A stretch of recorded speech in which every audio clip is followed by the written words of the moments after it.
3D панорама компьютер мониторында көрсетуге бейімделген қоршаған ортаның 360 градустық бейнесі.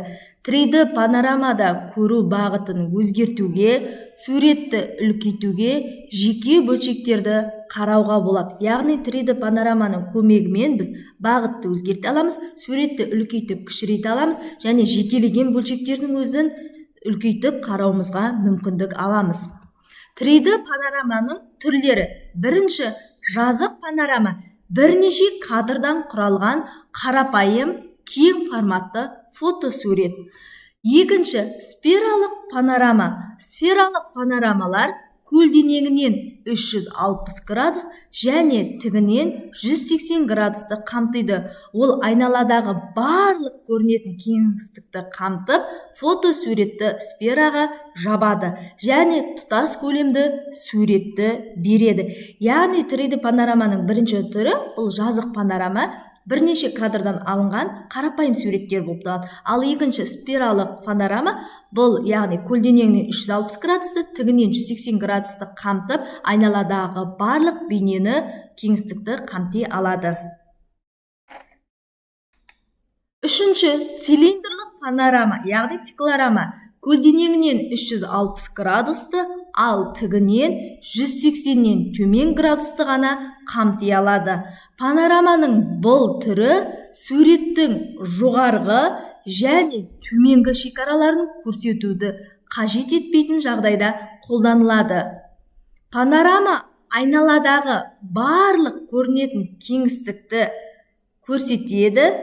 Қолданушы 360 градусқа бұрыла алады. Бірақ төмен немесе жоғары қарай бұрыла алмайды. Мұндай панорама бірыңғай цилиндрді қалыптастыра отырып, сақина тәрізді желімденеді.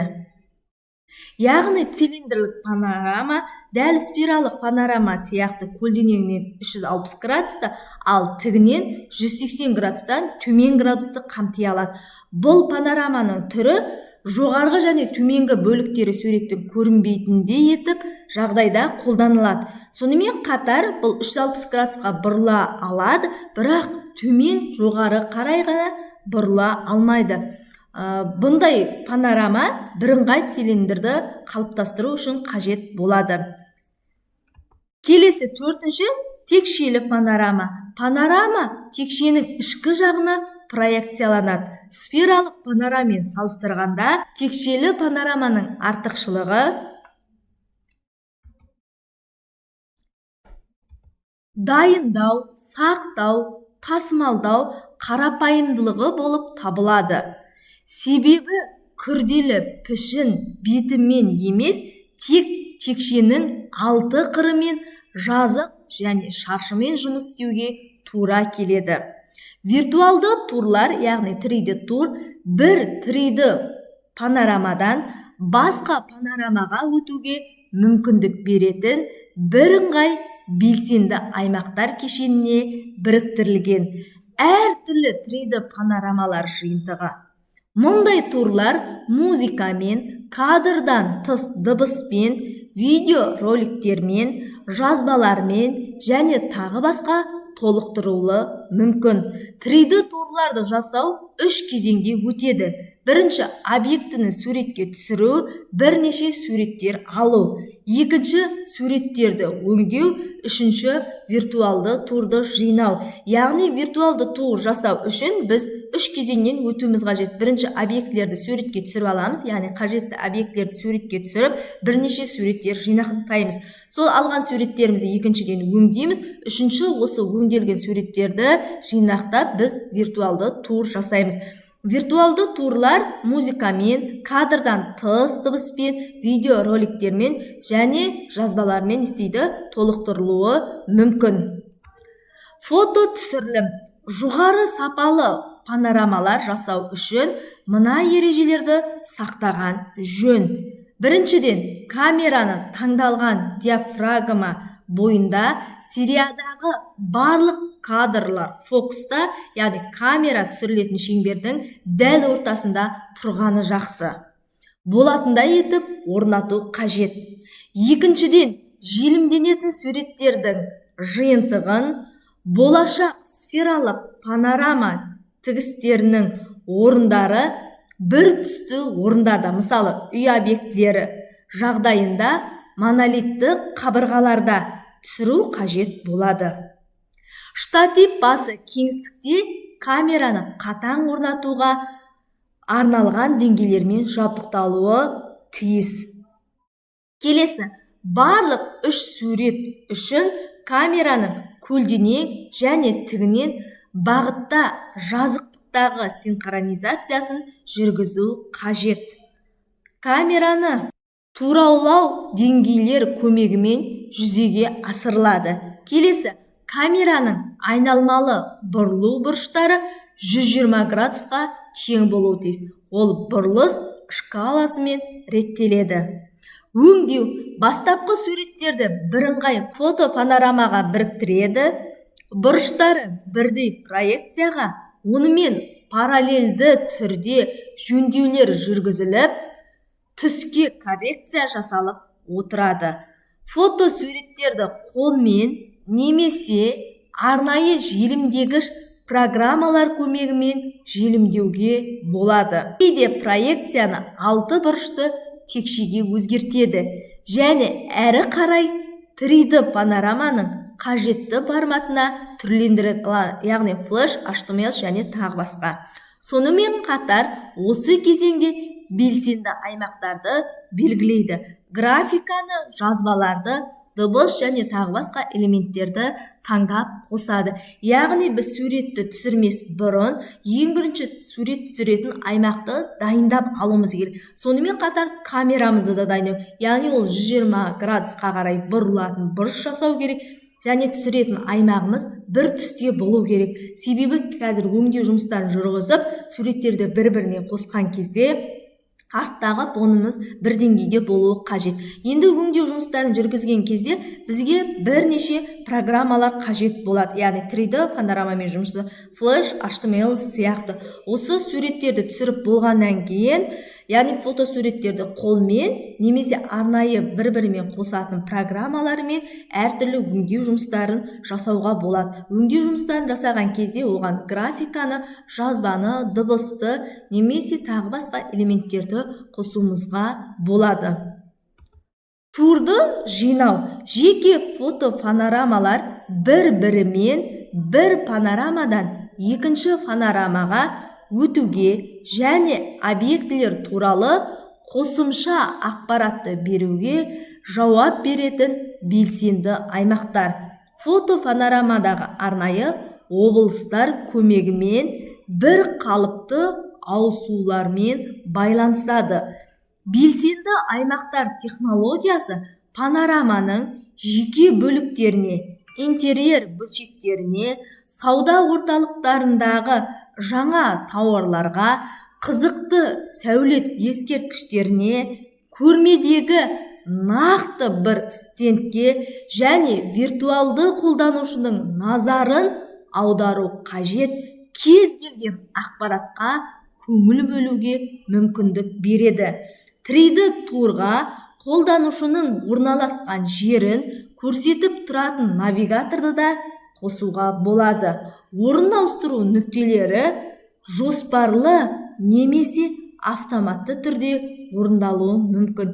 Яғни турды жинаған кезде жеке фотопанорамалар, яғни жеке суреттер бір-бірімен бір панорамадан екінші панорамаға өтуде қосымша ақпаратты беруге жауапты беретін белсенді аймақтар көмегімен бір қалыпты ауысулар байланысады. Яғни белсенді аймақтар технологиясы панораманың жеке бөліктеріне, яғни интерьерлер бөлшектеріне, сауда орталықтарындағы жаңа тауарларға, қызықты сәулет ескерткіштерінде, көрмедегі нақты бір стендке көңіл бөлуге мүмкіндік береді. 3D тур қолданушы орналасқан жерін көрсетіп тұратын навигаторды да қосуға болады.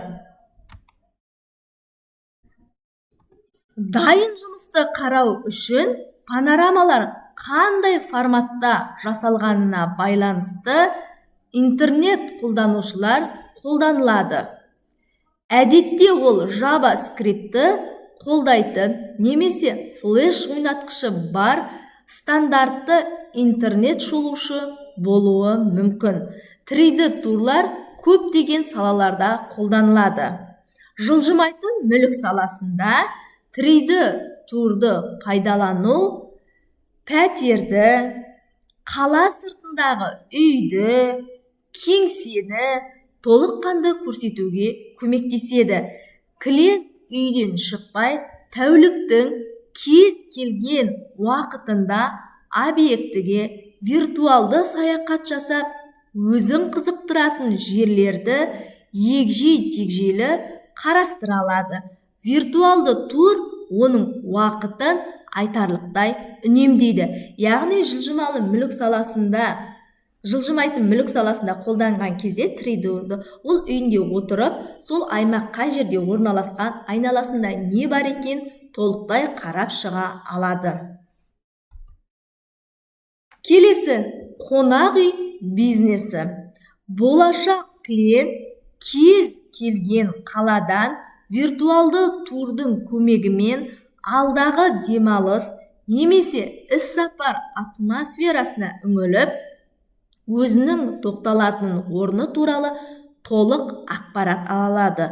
3D турда көрсетілген жайлылық оның қонақ үй туралы пікіріне оң әсер етеді. Яғни қонақ үй бизнесіне қолданылған кезде алдағы уақытта іс-сапарға немесе демалысқа шығатын болса, үйден 3D тур арқылы ол қандай қонақ үй екен толықтай білуге болады. Келесі, мейрамхана бизнесі.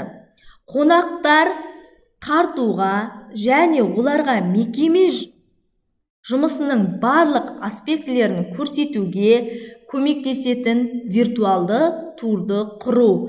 Мейрамхана, кафе, бар, бәсекелестердің көп санынан ерекшеленуге мүмкіндік береді.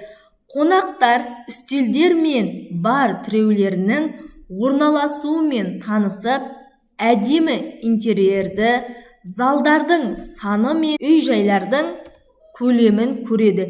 Егер қонақ салтанатты іс-шараны өткізу үшін мейрамхана таңдайтын болса, ол үшін бұл ақпарат ерекше маңызды болады және виртуалды тур оған көмектеседі. Яғни мейрамхана бизнесіне біз кафе, бар, мейрамханаларымды ішінде қандай да бір конференция немесе шара немесе той өткізгіміз келсе, ол ресторан қалай орналасқан, интерьерлері қандай, ішінде не бар екенін және қалай жұмыс жасайтындығы, неше столдан тұратыны, қай жерде не орналасқан бәрін біз ести аламыз, көре аламыз. Өзімізге ұнайтын мейрамханамен келісім шартқа отырып жұмысымызды жалғастыратын боламыз. Келесі, өнеркәсіптік объектілер. Виртуалды тур жабдықты, технологияны және кәсіптік процесті көрсетудің ең тиімді құралы. Оның көмегімен кәсіпорынды одан әрі қаржыландыру үшін инвесторды қызықтыруға болады. Яғни, өнеркәсіптік объектілерде қандай технологиялары бар екен, өндірістік процесс қалай жүзеге асырылатын виртуалды турмен көрсету арқылы инвесторды қызықтыра аламыз. Келесі, медициналық орталықтар және клиникалар.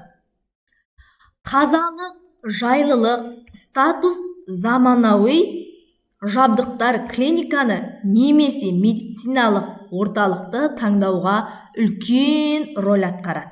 Клиентке осы қасиеттердің барлығын толықтай жеткізудің тамаша жолы виртуалды тур жасау. Яғни өзіміздің клиникамызға адамдарды тарту үшін орталықтарымызға тазалығымызды, жайлылығымызды, комфорт класста екенімізді, статусымызды, заманауи жабдықтармен жабдықталғанымызды виртуалды тур арқылы көрсетіп, клиентті шақыра аламыз. Виртуалды турлар мен 3D панорамаларды қолдану аясы өте ауқымды. Автосалондар мен автокөліктер, фитнес-клубтар, сұлулық салондары, сауда орталықтары, жиһаз салондары және тағы басқа салаларда қолдануға болады.